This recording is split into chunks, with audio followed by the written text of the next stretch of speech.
This is Apollo Saturn Launch Control. We are go for Apollo 11. The Apollo mission, the flight to land the first men on the moon. Ignition sequence start. 6, 5, 4, 3, 2, 1, 0. All engine running. Liftoff. We have a liftoff. 32 minutes past the hour. Liftoff on Apollo 11. We copy you down, Eagle. Listen, Tranquility Base here. The Eagle has landed.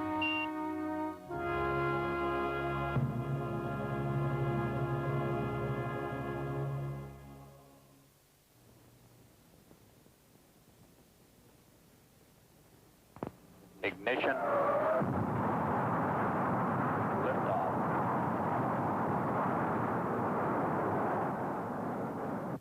Lift flight clock start. 163908. This looks good. Flight. Roger, booster. Roger. Clock start. Fuel pressure running a little high. Roger. Roger. Stand. How's it looking, guidance? It's looking good, flight. Roger. Go, Fido. Slightly low, no problem. Roger, Fido. How about you for staging? Thanks. Tanks are go for staging. Roger, Capcom. We're go for staging. Staging. Roger, staging. How's our thrust look, booster? That thrust is looking a little high, flight. Roger. Okay, stand by for final status check. Booster. Go. Retro. Go. Fido. Go. Guidance. Guidance, you go. Stand by one, flight. Surgeon. Go. Econ. Go. GNC. Go. How do you stand, guidance? I go, flight. Roger. Capcom, we're go. Early shutdown. We have a SECO here, flight. Roger. It's shut down. Flight Fido, we had cut off. Stand by. Roger, Fido. Standing by for heavy ice. Roger, heavy ice counting over 300 feet per second. 72 and 95. 72 is 2, Flight 4, Fido, we're no-go. Roger. Capcom, we're no-go. Capcom, we're no-go. Roger, you are no-go. No-go. Retro, you got a time here? Roger, flight, area Charlie at 9 plus 20. Fall angle on the retro, 7 degrees. Recovery Roger, flight. 7 on the retro. flight. Roger, we had a 4 here. We're going for area Roger. Charlie. We'll be retro firing at 9 plus 20. Roger, flight. You give me some weather and access times in that area, please. No swells, and your call sign Rescue 1, the destroyer, is the low. 5, 4, 3, 2, 1, retro fire. Roger, fire 1. Rocket 2. This was not an actual Gemini mission. Nobody left the ground. Gemini did not abort. We have simply edited together an isolated launch with shots of the flight controllers simulating that launch. The flight was simulated from an adjacent room in the Mission Control Center, Houston, and like many other things in the space age, flight simulation is done by computers. The primary and backup crew for Gemini 8 will undergo 11 days of such simulated flights before launch day, March 16th. Early in the program, experts sit down and analyze the Gemini 8 flight. They know it is a 3-day mission. Its primary purposes include rendezvous in space with an Agena target vehicle, the first docking in space, and a 2-hour spacewalk by pilot David Scott. The experts then devise problems that could occur, some simple, some quite challenging. They feed these problems into a computer and sit back and see what happens, perhaps with a little glee. At any rate, the crew in the simulator and the controller at the console are given the problem. Both must respond correctly. About 90 problems will be run for the Gemini 8 mission. On the schedule are 2 days devoted to the Agena target vehicle, 4 days devoted to network simulations, and 2 days scheduled for running re-entry simulations, including emergency re-entries. 11 days of problem solving. Most probably none of them would turn up during the flight. But if one should, the crew and the 5,000 people in the ground network that support these 2 men would be ready. Several days before Gemini 8 will leave the ground, the USS Boxer steams toward the primary recovery zone where the mission will normally end. It begins training its complement of officers and men in recovery operations. Instead of launching amphibious strike missions, the Boxer now launches helicopters for search and retrieval of astronauts. On board is the commander of the Western Atlantic Recovery Forces, known as Task Force 140.3. 2 ships, 6 helicopters, and 6 aircraft are assigned to this task force. All 5 manned Gemini flights to date have been recovered as planned in the primary zone. Still, 10 more 54 aircraft and 5,000 additional men will be deployed at different stations around the world for recovery. There are 9 other planned landing areas lying within the 3 major zones of the Eastern Atlantic, the Mid-Pacific, and the Western Pacific. In the Western Pacific, the USS Leonard F. Mason, a destroyer, begins exercises on the retrieval of a boilerplate model of the Gemini spacecraft. The Mason will cover 3 landing areas within Zone 3. It will be backed up by aircraft from Okinawa and Japan. The chief difference between the primary area where the Boxer is stationed and a secondary area such as this is the comprehensiveness of coverage, the number of aircraft, ships, and recovery specialists on station. In addition, a special launch abort area covers the landmass and immediate offshore areas at Cape Kennedy. Recovery teams go out before the astronauts enter the spacecraft in case of an ejected abort from the launch pad or shortly after liftoff. There could be more extreme contingencies. The emergency might be such that the spacecraft could not land in a planned landing area. In a dire emergency, the command pilot might have to fire the retro rockets and come right down. Bare statistics come into play here. The world is 70% water and 30% land. The odds are strongly weighted toward a water landing. Aircraft are stationed at 12 points to locate the spacecraft in this emergency. Any commercial shipping in the area might then be called for assistance to pick up the astronauts. Freighters, oilers, tankers, any ship with heavy hoist equipment could also take the spacecraft aboard.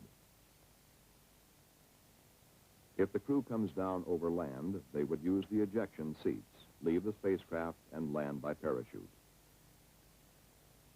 Astronauts have not only a complete survival kit to sustain them, but they are trained to live off the land, even desert and jungle. Whether Gemini comes down over water or land, recovery is planned and coordinated by a NASA team of specialists. They set up the requirements for a mission and work closely with the Department of Defense. DOD then commits the necessary ships and aircraft to do the job. The DOD manager for manned spacecraft support directs worldwide recovery forces. He is in contact with 2 main elements under his command, the Atlantic Recovery Control Center, Cape Kennedy, and the Pacific Recovery Control Center, Hawaii. The red telephone puts him into direct contact with the highest levels of the Department of Defense for further assistance. But all of this, the red telephone and the contingency aircraft off Pago Pago Island, South Pacific, seems remote on the 16th of March. The crew is entering their spacecraft for what has every sign of being a normal flight. At the same time, on Launch Complex 14, the Atlas Agena count is only 25 minutes from liftoff. The Gemini mission is largely based on a successful orbit of the target vehicle. The Agena count has no holes. Right on the nose at 10 o'clock Eastern Standard Time, the Atlas launch vehicle ignites.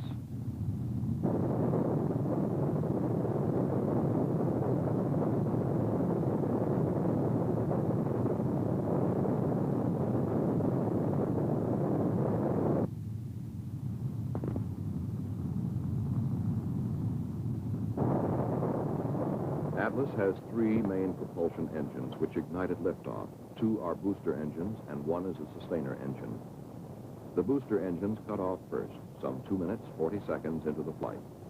The sustainer engine then takes over and propels the Agena to an altitude of 654,190 feet. 2 small vernier engines on the Atlas continue to position the Agena properly in the later phases of launch. They cut off at 5 minutes, 6 seconds after liftoff. The Agena propulsion system then inserts the target vehicle into a circular orbit.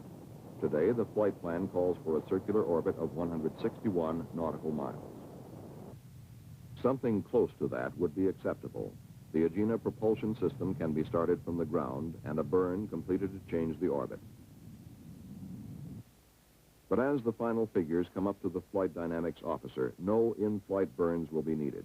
Agena has hit the planned circular orbit of 161 nautical miles. This is a good beginning for any rendezvous flight. The news is given the crew by the spacecraft communicator. Pilot Scott comes back with just what the doctor ordered. The flight director now calls for launch of Gemini 8 at 11:40 and 59 seconds Eastern Standard Time. Offshore, the launch site recovery forces are fully deployed. They now can only wait like the rest of us. Stage 2 pre-valves coming open, 5 seconds. T-minus 20 seconds, mark.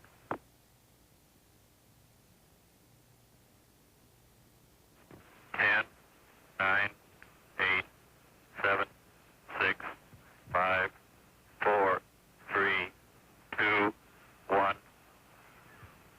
Ignition. Lift off. Roger, clock, Gemini.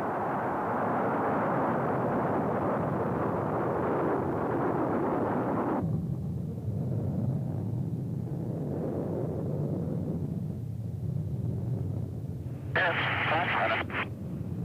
We got a roll program. Roger, roll. Good lift off, 8. It's looking good.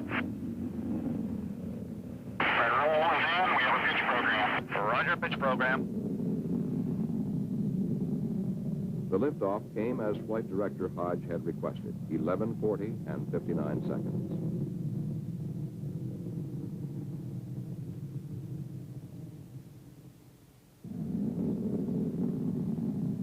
Gemini 8 goes into the clouds high above Cape Kennedy. As the spacecraft comes out of the clouds, an aerial chase plane picks it up for a close look at what it's like to ride as a spacecraft crew on top of a booster. Mark, 50 seconds. You're looking good, 8. After 50 seconds, the crew releases the restraints which are required for seat ejection. Gemini 8 was inserted into an orbit of 86 nautical miles by 146 nautical miles, very close to the planned values of 86 by 145 nautical miles. Roger, we have staging, ignition. Roger, staging. Yeah, we saw the full-length fireball there. Yeah. The launch site abort is the first contingency that has passed successfully. A carefully trained team has been released and returns to other duties.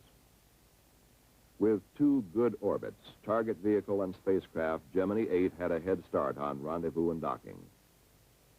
The maneuvers for rendezvous would be essentially the same as those performed by Gemini 6. So fast does the space program accelerate that rendezvous was the primary objective of Gemini 6 in December. But 3 months later, it is March, and rendezvous almost seems routine. Everyone is focused more on docking. Everyone except those who fly the mission. Then you take things step by step. This is Gemini Control, Houston. About 2 minutes ago, Neil Armstrong called in over Tananarive, and he was able to confirm at that time that radar lock had been established. Roger. Do you have solid radar lock on with the Agena? Over. That's affirmative. We have solid radar lock. Just a second, I'll give you our current range. Roger, thank you. Sounds good. We're indicating 158 miles range and elevation of about 4 degrees. After radar lock-on, the crew will circularize their orbit inside that of the target vehicle. Meantime, the ground does not sit still, idly waiting for something to happen. Recovery forces are constantly shifting in response to the orbit of the spacecraft, changing station according to a detailed recovery plan. The USS Cochrane, a destroyer in the mid-Pacific, takes position for a 4-4 recovery. That is, recovery in the 4th revolution in Zone 4. Zone 3 will be the planned landing zone for the next 3 revolutions, for 5, 6, and 7. After that, Gemini 8 will not be over a planned landing area again until the 10th revolution. Then it passes over the eastern Atlantic zone. If an emergency occurs in the 8th or 9th revolution, the spacecraft will land in a contingency area. Recovery is supported there by aircraft and available commercial shipping. But right now, much of this seems academic. The crew has other business. Okay, we've got a visual on the Agena at 76 miles. Roger, understand. Visual, Gina, 76 miles. Hello, Houston. This is Gemini 8. We're station keeping on the Agena at about 150 feet. Way to go, partner. You done it, boy. You done it. Good job. Do the thing. Boy, look at that sucker. That's beautiful. See the dipole? Do I ever? I see everything with that fella. Man, that's great. Man, that is really Slick.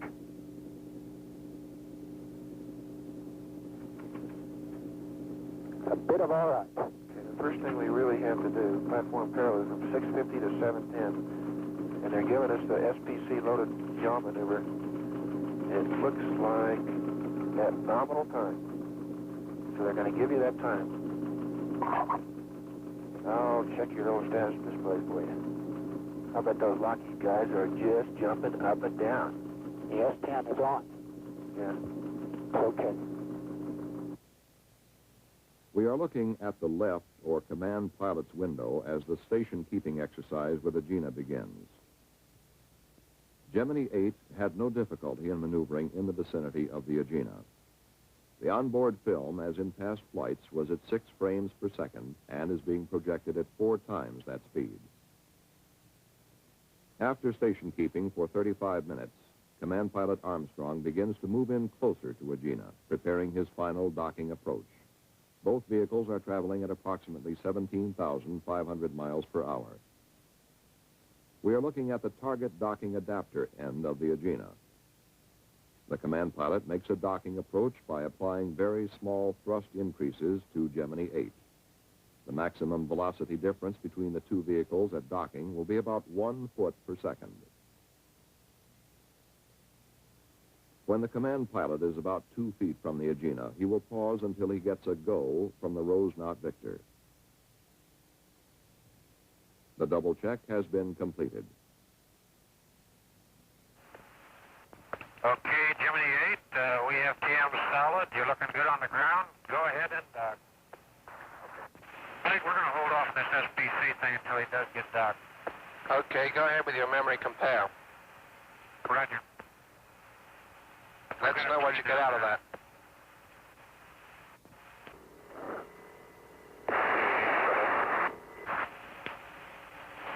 Flight, we are docked. That was it. 2 vehicles docked for the first time in space. Shortly after docking, the crew was slightly surprised when Jim Lovell, the spacecraft communicator, checked in with this caution. Go ahead. Roger, 8, reading your line and clear. I have some information for you. Ready to copy? Stand by.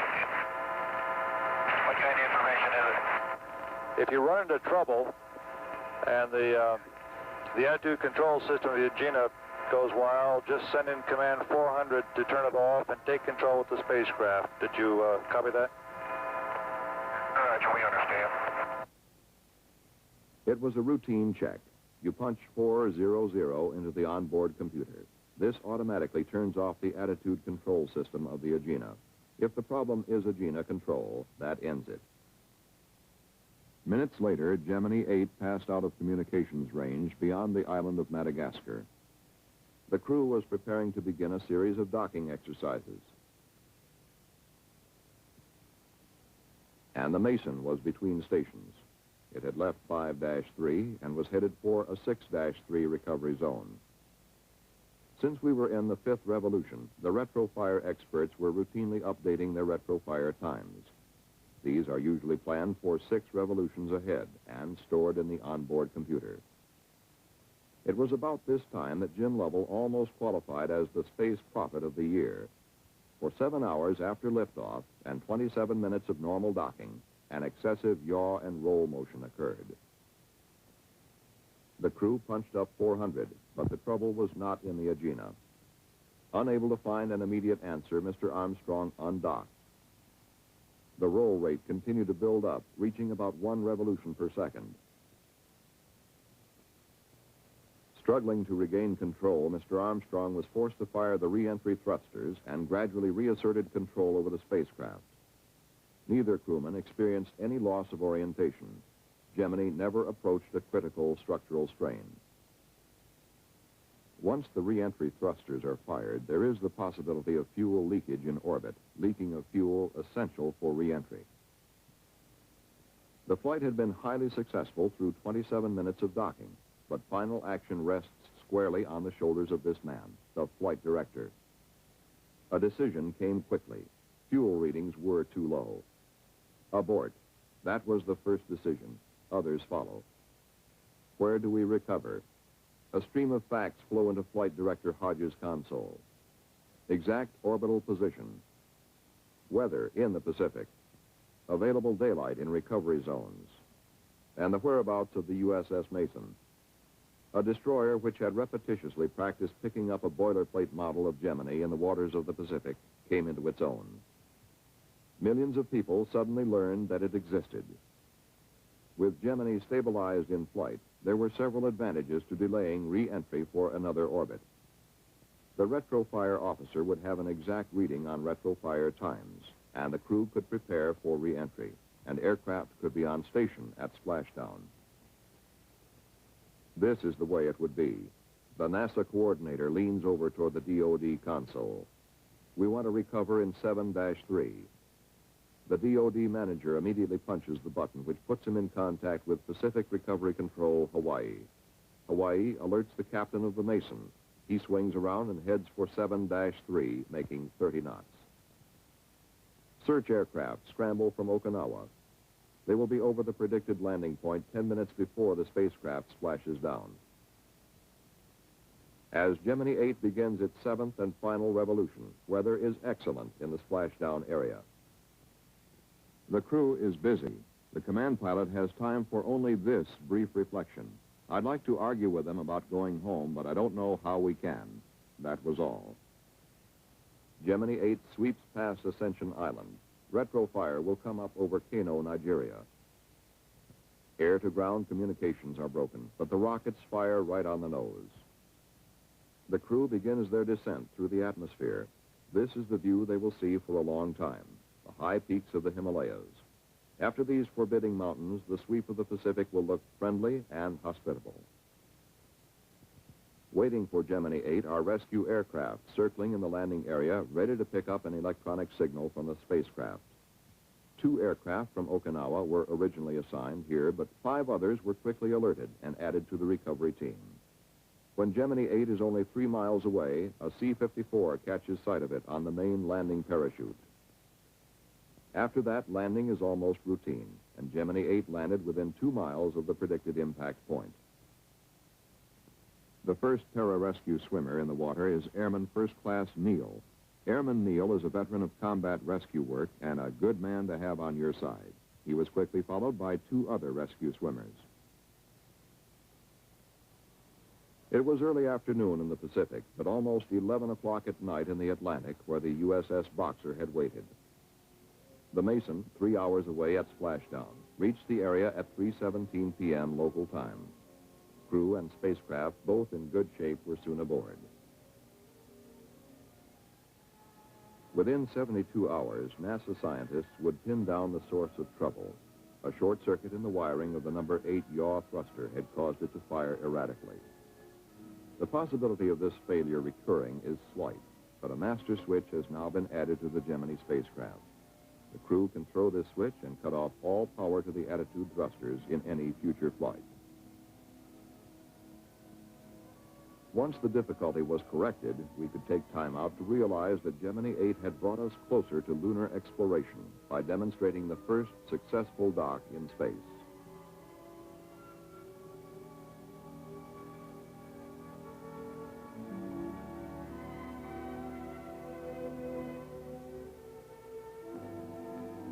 Gemini Gemini 8 also gave many of us our first look at men like the three young rescue swimmers, Airman Neal and Moore and Staff Sergeant Hewitt, as well as the captain and crew of the Mason.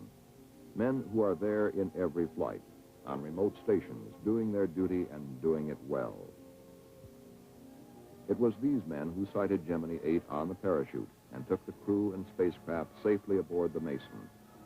At that point, we knew that the long months of training and the many simulations and the close interplay between NASA and the Department of Defense were sound.